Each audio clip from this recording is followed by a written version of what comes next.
Bonjour, je suis Christelle, ici de la chaîne Académie de la Nouvelle Conscience. J'adore, je rigole, je me moque de moi. Donc, je vais vous parler encore et toujours de l'unité, du détachement, de l'unité et de sortir de la souffrance en fait. Sortir de la souffrance. Sortir du monde duel de la matrice. Alors, une autre version de sortir de la souffrance, c'est se détacher. Ça passe effectivement par le détachement de la matière. Un certain détachement. C'est-à-dire, j'en parle dans mon tout premier livre, les attachements à la matière en totalité. La matière, c'est quoi alors? C'est le corps physique. C'est-à-dire, quand on est attaché à quelqu'un, comme on ne se rend pas compte, en fait, on a des mécanismes de possession vis-à-vis de quelqu'un. Tu m'appartiens. Dès lors on est en couple, dès lors on vise quelqu'un, on est amoureux de quelqu'un, ben on peut avoir un... Surtout, j'ai remarqué ça chez le masculin. Les hommes, souvent, pas tous, hein, mais des anciennes générations, eh bien, y a toujours ce truc de territoire. C'est ma femme, voilà, il y a une notion de... Même si on n'est pas en couple, il y a une notion d'appartenance, de possession sur un être.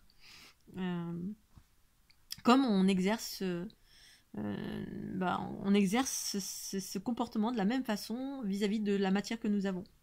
Notre maison, nos voitures, tout ce à quoi on tient beaucoup, parce qu'on y tient beaucoup. Oh, 15 voitures, 10 bateaux, 50 appartements. Mais si jamais j'ai une bosse sur ma voiture, oh, je vais mourir dans d'atroces souffrances. Donc en fait, notre ancrage est... on est déséquilibré dans le sens où on est beaucoup trop ancré dans la matière. Nos considérations de la vie sont très matérielles. On est attaché. Et en cela, on souffre. On souffre parce que on s'identifie à la matière. Comme on s'identifie au corps physique. Comme on s'identifie à des choses rationnelles. On pense que après le corps, voilà, il n'y a que le corps en gros, hein. Il n'y a que la matière qui existe sur cette planète. Parce que justement, la conscience n'est pas un corps déployé. La conscience, c'est quoi? C'est le principe féminin en soi. C'est la capacité à accueillir, à écouter, à s'abandonner, à lâcher, à pardonner, à être beaucoup plus dans la fluidité, la douceur, le pardon. Voilà, le masculin, c'est plus le territoire, la fermeture, on se positionne, l'attachement à la matière, c'est-à-dire qu'on a une prédominance pour... voilà, la réussite, c'est la matière, le pouvoir, c'est la matière. Voilà, on veut être avec une jolie fille, dans la possession de c'est ma chose, c'est ma chérie, c'est mon ami, on exerce de la possession, pouvoir, possession, attaché à... on se limite à ce que l'on voit, c'est-à-dire que notre amour des choses, la beauté qu'on va porter à une chose, ça va être de la beauté reliée à la limite, au corps. Une belle femme. Moi, je suis amoureux parce qu'elle est très belle, hein, très jeune, très belle, oh, super. L'amour va se limiter à ce qu'on voit, c'est-à-dire nos cinq sens, c'est tout. Perso, je me suis jamais limitée à ça. Voilà, toute ma vie, les personnes que j'ai aimées, la première chose c'est même pas la première chose, c'est que l'amour se faisait au fil du temps, très souvent, par la façon d'être, la façon de penser. C'était toujours spirituel pour moi. Ça n'a jamais été la beauté plastique qui m'a attirée chez quelqu'un. Et force est de constater que la plupart du temps, tous les gens qui s'attachent en priorité à la beauté plastique, c'est-à-dire l'apparence, la matérialité, c'est souvent quand on est dans une prédominance du principe masculin en soi dirigé par l'ego. C'est-à-dire que derrière, on s'en fout, on peut être avec une poupée de luxe. Alors maintenant, si on a quelqu'un de très beau physiquement avec une conscience spirituelle, alors là, c'est top du top. Mais la prédominance, c'est ça. C'est-à-dire que beaucoup d'hommes et de femmes dirigés par le principe masculin vont d'abord s'attacher à la plastique.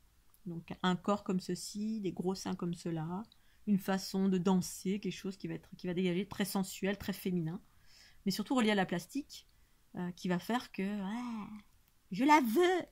Tu veux que tu sois ma femme. Je veux que tu sois ma chérie. Je vais tout te donner pour que tu sois ma chérie. Un chien, un chat, un Scooby-Doo, une Ferrari. Mais non, tu ne vas pas la conduire parce que tu vas la casser. Et donc, quand on est trop relié à la matérialité, du coup, on souffre parce qu'on est très attaché à ce que la matérialité ne dure pas. La conscience est éternelle, la matière, voilà, demain je meurs, je n'apporte pas la matière. Du tout, du tout. Après, c'est un équilibre, là. L'équilibre entre la matière et l'esprit, c'est je peux avoir toute la matière que je veux. Ouais, parce que j'ai rien contre, je suis pas en train de dénigrer la matière, c'est juste un mécanisme d'attachement et de prédominance vers certains aspects, comme d'autres vont être dans la prédominance de la spiritualité, et puis vont dire ah la matière, ah non non j'en veux pas, ouais, surtout pas de matière.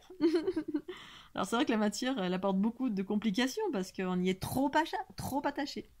Et que c'est par là que nous attache la dualité souffrante, c'est-à-dire ce monde matriciel inversé nous attache par là.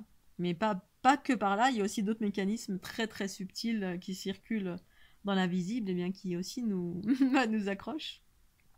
Mais souvent c'est par la matérialité, la matière, le corps, la limite. Et donc, tout cela pour dire qu'après c'est un équilibre. Je peux adorer, moi j'adore la matière autant que la conscience. Voilà, c'est l'équilibre entre les deux.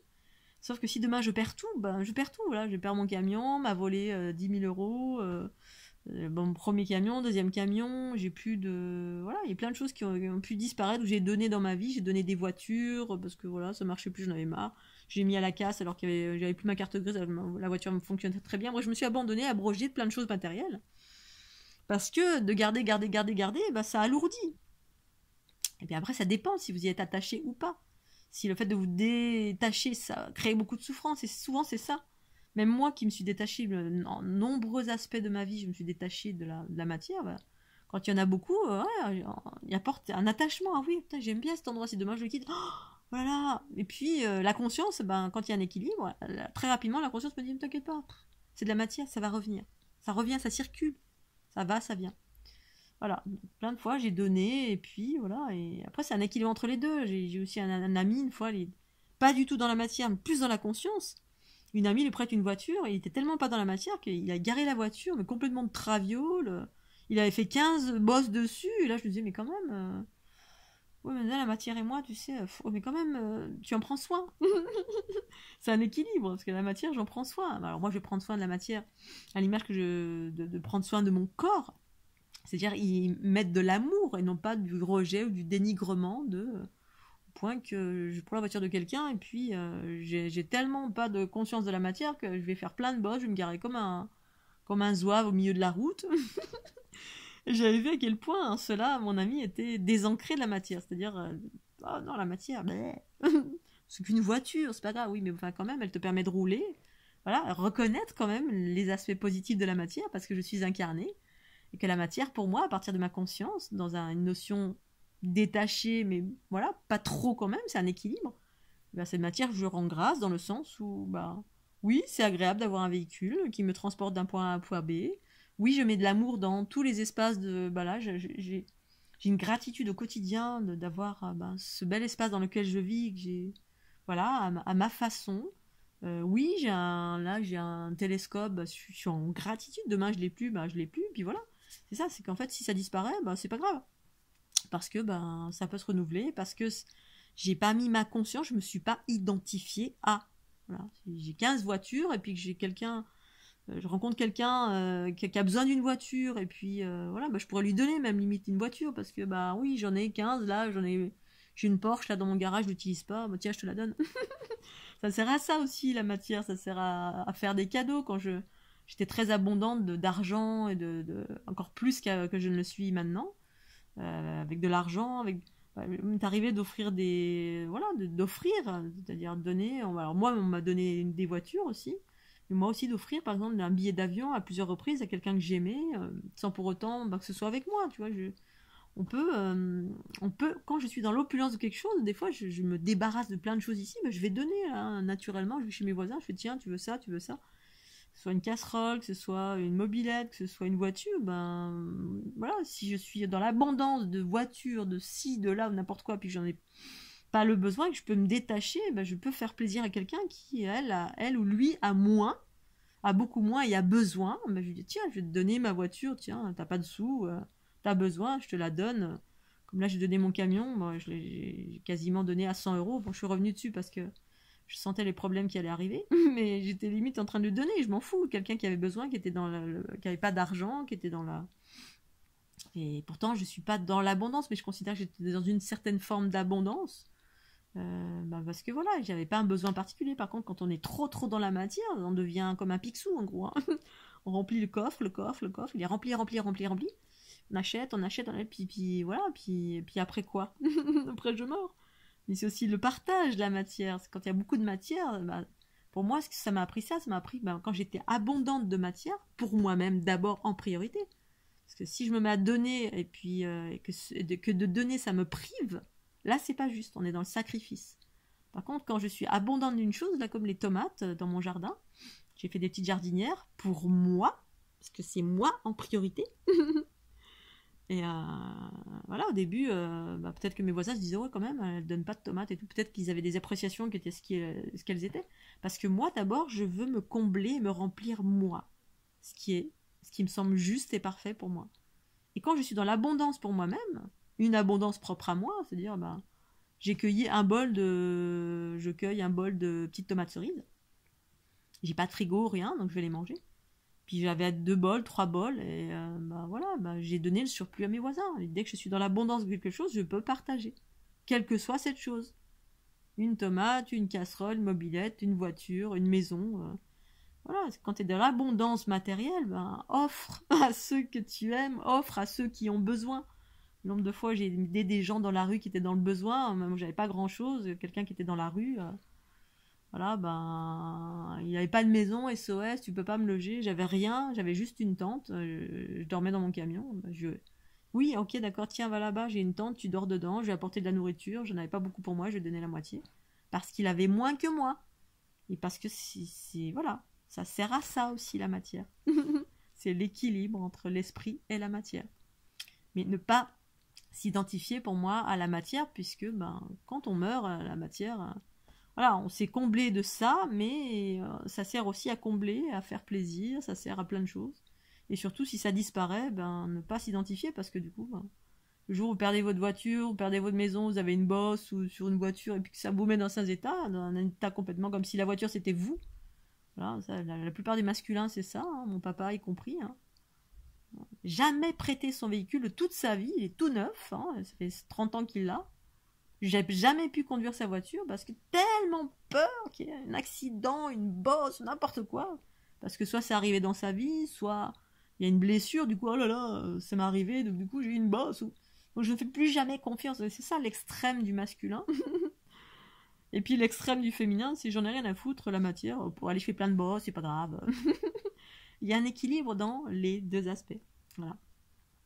Offrez, ayez confiance, ou offrez, ou dépassez vos blessures, mais ne vous attachez pas trop à la matière, parce qu'effectivement, c'est une donnée qui est non éternelle, qui sont juste des joujoux pour se faire plaisir, pour faire plaisir aux autres, si vous êtes dans l'abondance. Si c'était le cas dans le monde entier, ça se serait, hein, le partage des richesses. Mais si vous êtes dans une forme de richesse, parce que la richesse est relative à la vision qu'on a de cette richesse, il y en a qui se sentent toujours pauvres, et puis qui sont remplis de matière partout, et puis on entasse dans des entrepôts, et je connais tellement ça. Et là, c'est comme dans ma famille, mon papa il est entassé, il s'est fait plaisir, matière. Puis là, il commence à vider, etc. Mais si je lui prends un truc, il se sent dépossédé. Voilà. Un truc qui est sur le mur, là, une fois, je voulais lui prendre un Dremel, parce que j'ai cassé le mien, j'avais pas les sous pour en racheter. Un Dremel, j'adore, c'est un outil que j'utilise pour faire de la création. Lui, il en a un tout neuf, ça fait 10 ans qu'il est accroché au mur, il l'utilise pas. Mais surtout pas lui prendre son Dremel. C'est ça la matière quand on est trop attaché. On n'en fait rien, on achète, on cumule, on a bondé partout, 3 milliards de trucs, de voitures, de mobilier, de machins de bidule, tronçonneuses, il y en a 15. On n'en fait rien, mais on les donne surtout pas. On le garde. On sait jamais, parce que la vie, l'éternité est dans la matière. Je sais pas, il y a un truc... Et ça, c'est relié à ce monde duel, où il y a ce déséquilibre, où on s'identifie à la matière. On pense que, voilà, on est éternel, et que... Bon, voilà, c'est ce que c'est une observation, c'est pas un jugement. Moi aussi, j'étais comme ça. Et parce que par influence, par croyance, voilà, on est dans certaines familles, on doit se détacher de certaines choses. pour apprendre le détachement et l'équilibre surtout entre ces deux aspects, esprit et matière. Voilà Scooby-Doo, je vais m'arrêter là. Mouah, petit pouce bleu, c'est important.